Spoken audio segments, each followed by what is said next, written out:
अब ये लोग तय करेंगे हमारी देशभक्ति, जो कमल खिलाने के लिए पूरा देश को कीचड़ बना दिया। तय करे कि आतंकवादी को परिभाषित करे बीजेपी कि आतंकवादी किस चीज को कहते हैं। क्या बम मारना, गाड़ी को जला देना, दुकान में आग लगाना, उन्माद फैलाना, किसी को मार देना, मॉब लिंचिंग करना, अगर यह आतंकी काम है इसको तो परिभाषित कर। अगर आतंकी काम है तो हमें खुल के कहना चाहिए कि बजरंग दल आतंकी संगठन है, और है, वो कर रही है। जब वो बचपन से 25 साल तक मंदिर मंदिर मंदिर, मुसलमान दुश्मन, मुसलमान दुश्मन, मुसलमान दुश्मन सुनते जाएगा, जब वो 25 साल का हुआ, कहीं नियुक्त हो जाएगा, नौकरी लग जाएगा, तो अभी तुम्हारे हाथ में अगर दे दिया जाए बम कि जाओ पाकिस्तान पे मारो, तो तुम्हारे हाथ कांप जाएंगे। अगर वहां मंदिर, अम्बेडकर इनको अच्छे नहीं लगते हैं, इसलिए कि ये लोग हिस्सेदारी देना नहीं चाहते हैं। BA, BCom, BSc, MA, MCom करें विश्व की सबसे बड़ी यूनिवर्सिटी इग्नू से। सॉल्व असाइनमेंट्स और गाइड बुक्स प्राप्त करें। संपर्क करें Mahakal computers, DAV PG college के पास, पंच मंदिरा मोड़ से दाहिने, सिवान। नमस्कार, आदाब, न्यूज इंडिया तक देख रहे हैं आप। मेरा नाम फहीम खान है। हिंदुस्तान में रहते हैं और अगर आप मुसलमान या दलित हैं तो ये बहुत बड़ी गलती हो गई है आपसे, क्योंकि यहाँ कुछ भी हो मुसलमानों को टारगेट किया जाता है, और किसी तरह की कोई घटना देश में हो जाए तो उसमें एक एंगल ज़रूर निकाला जाता है जो होता है मुसलमान। मुसलमानों को खोजा जाता है, मुसलमानों को टारगेट किया जाता है और उन्हें आतंकवादी तक कहा जाता है। लेकिन इसी देश में रहने वाले कुछ दंगाई जो हैं वो सोशल मीडिया पर आके कई तरह की बातें लिखते हैं। जिस तरह से पिछले दिनों आपने देखा कि जयपुर से मुंबई जाने वाली ट्रेन में चेतन सिंह RPF का जवान था और उसने 3 मुसलमानों को गोली मारी, और उसके बाद एक हिंदू जो दलित परिवार से आने वाला ASI था उसे भी गोली मारी। जिसके बाद जो भाजपा दंगाई लोग जो हैं वो सोशल मीडिया पर आकर के कई तरह की बातें लिख रहे हैं और ये कह रहे हैं कि अगर चेतन सिंह हरे आतंकों को खत्म कर रहा है, आतंकवादियों को खत्म कर रहा है, तो वो बेहतर कर रहा है। खैर, इस पर बातचीत करने के लिए हमारे साथ एक सामाजिक कार्यकर्ता है। ये बताइए, देश में मुसलमान और दलित को क्यों टारगेट किया जाता है? कमजोर हैं, और जहाँ तक बात है टारगेट करने की, बहुत दिन से हम देख रहे हैं कि मुसलमानों को आतंकवादी, देशद्रोही, इन लोगों को देश से प्रेम नहीं, इस तरह की बातें कही जा रही हैं। तो उन लोगों से मैं इतना ही कहना चाहूँगा कि अगर अभी तुम्हारे हाथ में अगर दे दिया जाए बम कि जाओ पाकिस्तान पे मारो, तो तुम्हारे हाथ कांप जाएंगे अगर वहाँ मंदिर दिखाई दिया तो। लेकिन मुसलमान जब बम मारता है ना पाकिस्तान पे, तो वो ये नहीं देखता कि मस्जिद पे बम गिरा, कि मुसलमान मरा, कि कुरान जला। मुसलमान नहीं देखता है। जब अपने देश से लड़ रहा है तो देश के प्रति समर्पित होता है। अगर बांग्लादेश का भी मुसलमान होगा, अगर वो पाकिस्तान से लड़ेगा तो अपने देश के लिए लड़ेगा। तुम लोग के तरह नहीं कि पाकिस्तान में तो हिंदुओं को सताया जा रहा है, तो हिंदुओं को सताया जा रहा है तो वो तो हिंदू है, तो वो पाकिस्तानी है ना। तुम पाकिस्तानी पे आंसू बहाते हो। पाकिस्तानी हुआ ना वो, किसी जाति धर्म से है, तो तुम आंसू बहा रहे हो ना उस पे। हम नहीं बहाते, हम बम मार के आते हैं। वीर अब्दुल हमीद ने बम मार के दिखा दिया कि जब बात देश की आती है तो हम ये नहीं देखते कि सामने वाला मुसलमान है कि मस्जिद है कि क्या है। अब ये लोग तय करेंगे हमारी देशभक्ति, जो कमल खिलाने के लिए पूरा देश को कीचड़ बना दिए हैं। अब ये हमारी देशभक्ति तय करेंगे।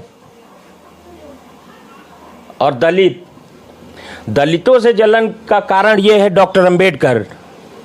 डॉक्टर अंबेडकर इनको अच्छे नहीं लगते हैं, इसलिए कि ये लोग हिस्सेदारी देना नहीं चाहते हैं। हिस्सेदारी देना नहीं चाहते हैं। अब ये लोग पढ़ लिख के आगे आ रहे हैं, तो जो लोग पढ़ रहे हैं तो उनके बहकावे में नहीं आ रहे हैं। धार्मिक कर्मकांड और धार्मिक उन्माद में, दंगा फसाद में, इन सब चीज़ों में जब SC ST के लोग नहीं आ रहे हैं तो ये तो दुश्मन होंगे ही। आज निशाने पे दलित और मुस्लिम है, तो मैं देश के दलित और मुस्लिम को एक पैगाम देना चाहता हूं कि अब बहुत हो चुका, एक हो जाओ। अब समय आ गया है आर या पार। अच्छा, पाकिस्तान की बात करके बड़ी खुश होते हैं ये लोग। देश में रहने वाले जो दंगाई किस्म के लोग हैं वो पाकिस्तान को लेकर के कई तरह की बातें कहते हैं, लेकिन पाकिस्तान से एक सीमा हैदर हिंदुस्तान की सीमा पार कर सचिन से मुलाकात करने पहुंची और शादी विवाह तक कर ली। उसे अब लोग जॉब का ऑफर दे रहे हैं और इस बात की खुशी मना रहे हैं कि वो एक मुस्लिम है और हिंदू धर्म के लड़के से प्यार करके वो हिंदुस्तान आ गई है। इसको किस नजरिए से देखेंगे? बेवकूफ़ लोग हैं वो। आपके अपने धर्म में समानता है, वो मुस्लिम से हिंदू हो गई तो इसमें आपको क्या खुशी मिल रही है? अगर खुशी की बात है, मतलब इनका माइंड सेट देखिए ज़रा, ये तो कितना थ्रेट की बात है, डर है कि एक लड़की बिना पासपोर्ट कैसे पाकिस्तान से भारत आ गई। जब वो आ सकती है तो आतंकवादी भी आ सकते हैं। तो इस पे तो जांच होनी चाहिए। अच्छा, ATS से वाहवाही हो रही है। और एक चीज आपने शुरू में सवाल किया था कि जो ट्रेन की घटना जो हुई है, तो उसमें एक पुलिस वाले ने 4 बेकसूर लोगों की हत्या कर दी है, कुछ ऐसा ही हुआ ना, जिसमें एक दलित और 3 मुसलमान। देखिए भैया, एक बच्चा पैदा होता है, सुबह से शाम तक उसको सिखाया जाता है बाबू मंदिर जाओ, सुबह उठेगा तो बाबू जय श्री राम। जब वो बचपन से 25 साल तक मंदिर मंदिर मंदिर, मुसलमान दुश्मन मुसलमान दुश्मन मुसलमान दुश्मन सुनते जाएगा, जब वो 25 साल का हुआ, कहीं नियुक्त हो जाएगा, नौकरी लग जाएगा तो वो साधु बन जाएगा? नहीं, उसके खून में है भैया, वो मारेगा, उसके खून में है। अब ये लोग समझते हैं कि सरकारी किसी पद पे है तो वो न्यूट्रल होगा, ऐसा कुछ नहीं है। और उनकी तो बहुत सारी संगठनें काम कर रही हैं, उनकी बहुत सारी, जैसे भाजपा भी सत्ता में है तो उसको सत्ता में रखने के लिए RSS है, विश्व हिंदू परिषद है, हिंदू युवा वाहिनी है, बजरंग दल है। मुसलमानों के पास क्या है? कुछ नहीं है। इनके पास तो अपना कुछ है ही नहीं। तो जब आपका अपना कुछ है ही नहीं तो परेशानी होगी ही। अच्छा, मुसलमानों को इस तरह से कहा जाता है कि वो आतंकवादी हैं, लेकिन देश में जो बजरंग दल में हिंदू वाहिनी की बात कर ले, इस तरह के जो संगठन है, इसमें जो दंगाई भरे हुए हैं, जो दलित को, मुसलमानों को प्रताड़ित करते हैं, मॉब लिंचिंग में मार देते हैं, इन पे क्यों नहीं कार्रवाई होती? क्या ये आतंकवादी नहीं है जो देश में रहने वाले लोगों को ही मार रहे हैं? ये तो बीजेपी तय करे, ये बीजेपी तय करे कि आतंकवादी को परिभाषित करे बीजेपी कि आतंकवादी किस चीज़ को कहते हैं। क्या बम मारना, गाड़ी को जला देना, दुकान में आग लगाना, उन्माद फैलाना, किसी को मार देना, मॉब लिंचिंग करना, अगर यह आतंकी काम है इसको तो परिभाषित करो। अगर आतंकी काम है तो हमें खुल के कहना चाहिए कि बजरंग दल आतंकी संगठन है, और है, वो कर रही है। इस बात को आप मानते हैं? बजरंग दल जो है वो आतंकवादी संगठन है? बजरंग दल आतंकवादी संगठन है इस मायने में मैं कह रहा, उस परिभाषा में अगर फिट बैठती है।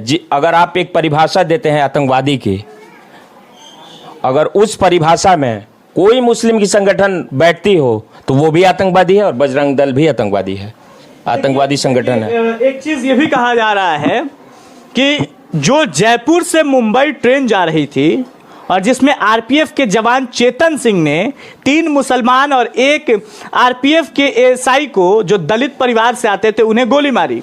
लेकिन कुछ लोग ये कह रहे हैं, जो इस देश के दंगाई लोग हैं, जो दंगा भड़काना चाहते हैं, जो मुसलमानों को देखना नहीं चाहते, जो दलितों को देखना नहीं चाहते, वो ये कह रहे हैं कि उसने पहले मुसलमान को नहीं मारा, उसने जो चेतन सिंह है वो पहले एएसआई को मारा। और लगातार गोदी मीडिया इस चीज़ को दिखा रही है कि चेतन सिंह जो है वो पहले हिंदू एएसआई को मारा जो दलित परिवार से आता था, और उसके बाद 3 मुसलमानों को मारा। लेकिन हकीकत इस बात की है, हकीकत यह है कि पहले वो 3 मुसलमानों को गोली मारता है और उसके बाद जब आरपीएफ के एएसआई टीकाराम मीना जो है वो जब बचाने के लिए जाता है तो उसे भी गोली मार दी जाती है।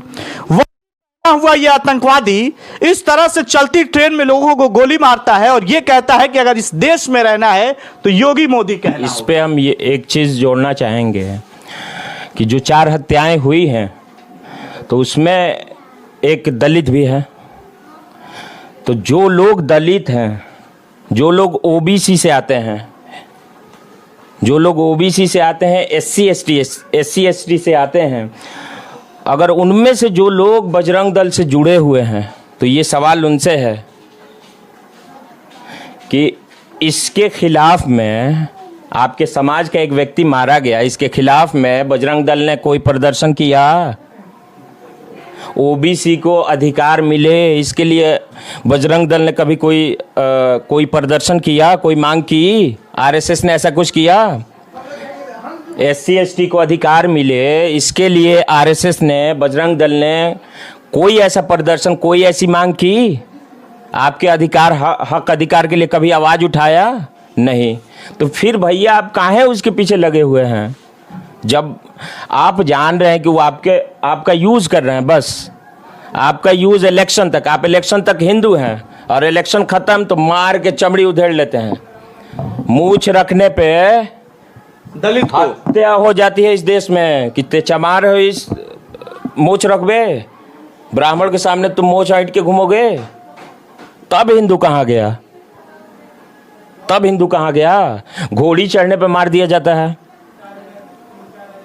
संविधान से देश चलता है ना, संविधान से देश चल रहा है ना। क्या चाहते हैं आप लोग, क्या बनाना चाहते हैं भैया? जरा हिंदू राष्ट्र को जरा परिभाषित करें, हम लोग भी देखें। एगो गांव को बना के दिखा दीजिए हिंदू राष्ट्र, एगो हिंदू गांव बना के दिखाइए ताकि हम लोग देख लें कैसा होता है।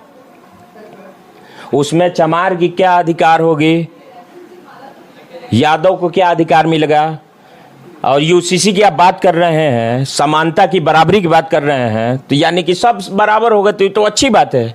हम तो सपोर्ट करते हैं यूसीसी का, हम मुसलमान हो गए यूसीसी का सपोर्ट करते हैं। अगर बराबरी की बात हो तो, अगर बराबरी की बात हो तो अच्छी बात है कि अगर कोई यादव का लड़का हो, अगर ब्राह्मण की लड़की हो, अगर दोनों एक दूसरे से प्यार करते हैं तो शादी करा दिया जाए, तो अच्छी बात है, इससे तो समानता होगी। तो कराइए, जरा शुरू कीजिए, हम भी देखें। चमार का लड़का हो और भूमियार की अगर कोई लड़की हो, अगर वो एक दूसरे से शादी करना चाहे तो कराइए। यही तो एकता है, यही तो समानता है। देश को हिंदू हाँ। सुन लीजिए, जब बात एकता की हो रही तो पूरा एकता की बात हो, सब एक बने। अब आप जनेऊ पहने हैं, जनेऊ पहन के क्या शो कर रहे हैं कि हम सुपीरियर हैं, हम ब्राह्मण हैं, यही ना शो कर रहे हैं। तो कैसे यूसीसी लागू होगा भैया? जब एक समान कानून बनेगा तो सबके लिए बनेगा, या तो सब कोई जनेऊ पहनेगा या कोई नहीं पहनेगा, बराबर तो सब बराबर। अच्छा, हिंदू राष्ट्र बनाने की बात कुछ दिन पहले बाबा बागेश्वर धाम धीरेन्द्र शास्त्री पटना पहुंचे थे, कई तरह की बात, जहां जा रहे हैं हिंदू राष्ट्र बनाने की बात। पॉसिबल हो पाएगा क्या कि हिंदू राष्ट्र बन जाए हिंदुस्तान? हिंदू शब्द ही नहीं है हिंदू ग्रंथ में किसी। क्या है हिंदू राष्ट्र? हिंदू राष्ट्र कुछ नहीं है भैया, बस अब दलित और पिछड़ों को गुलाम बनाने की प्रक्रिया है हिंदू राष्ट्र, और कुछ नहीं है। मुसलमान तो बस टारगेट किया जा रहा है। देखिए, हिंदू राष्ट्र बनाने की बात खूब जोरों शोर पर है, लेकिन एक शायर ने बड़ी इशारे में कहा था कि हिंदुस्तान जो है वो एक बगीचा की तरह है, और इस बगीचे में, इस फुलवारी में जो है वो हर तरह के फूल हैं। यानी कि हिंदू है, मुस्लिम है, ब्राह्मण है, दलित है, सिख है, पठान है, अंसारी, हर तरह के लोग हैं। और उसके बावजूद भी जब हिंदू राष्ट्र बनाने की बात कही जा रही है, यानी कि एक, अगर फुलवारी से देखा जाए तो फुलवारी में हर तरह के फूल लगे रहते हैं, उसी तरह हिंदुस्तान है। और अगर एक तरह के ही फूल फुलवारी में लगा दिया जाए तो वो फुलवारी नहीं होता, वो कहीं ना कहीं एक तरह के फूल कुछ अजीब तरह से दिखते हैं। तो ये हिंदुस्तान है, ये एक बगीचा है, ये एक फुलवारी है जिसमें हर तरह के फूल रहेंगे तभी बेहतर लगेगा। हालांकि पूरी बातचीत आपने सुन ली, आपकी क्या कुछ प्रतिक्रिया है आप कमेंट बॉक्स में जरूर दीजिएगा। अगर फेसबुक पे देख रहे हैं तो पेज को लाइक करें। खुजली एवं दिनाई का इलाज कराना हुआ आसान, क्योंकि Asia Shabbir health care doctor Abuzar Hussain द्वारा कंप्यूटर से चेक कर किया जा रहा है बेहतरीन इलाज। तिल, मासा, मुहासे रोकना, झुर्री एवं छाई हटाना, डर्मा रोलर और PRP भी होता है। चेहरे की गड्ढों को लेजर मशीन से भरना या लेजर मशीन से मोटापा घटाना हो तो आज ही चले आइए Asia Shabbir health care doctor Abuzar Hussain. पता है रेलवे स्टेशन के नजदीक सिसवन ढाला के पास।